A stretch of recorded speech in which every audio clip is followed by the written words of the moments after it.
Surat મનપાનો technical staff લડી લેવાના મૂડમાં.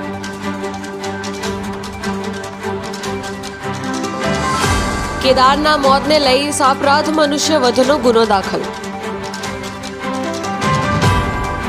સુરતના વરિયા વિસ્તારમાં ગટરમાં પડી જતા 2 વર્ષના માસૂમ કેદારનું મોત થયું હતું. વરિયાવ ઘટનાને લઈ મનપા કર્મચારીઓ મેયરને રજૂઆત કરવા પહોંચ્યા. હડતાલની ચીમકી આપી હોવાની વાત.